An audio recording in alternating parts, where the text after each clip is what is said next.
ဒီမှာကျွန်တော်ဘွားရတကယ်ထွက်သွားပြီမမရဲ့ကျွန်တော်သူရှိပဲနဲ့ဘယ်လိုလုပ်နေလို့ရပါလဲ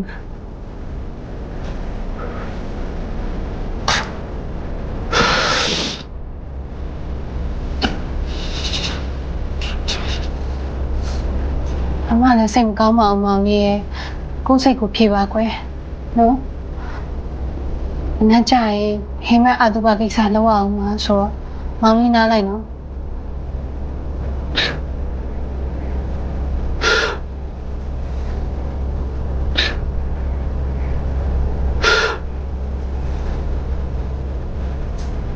ခုကျွန်တော်တယောက်တည်းနေပြရစေ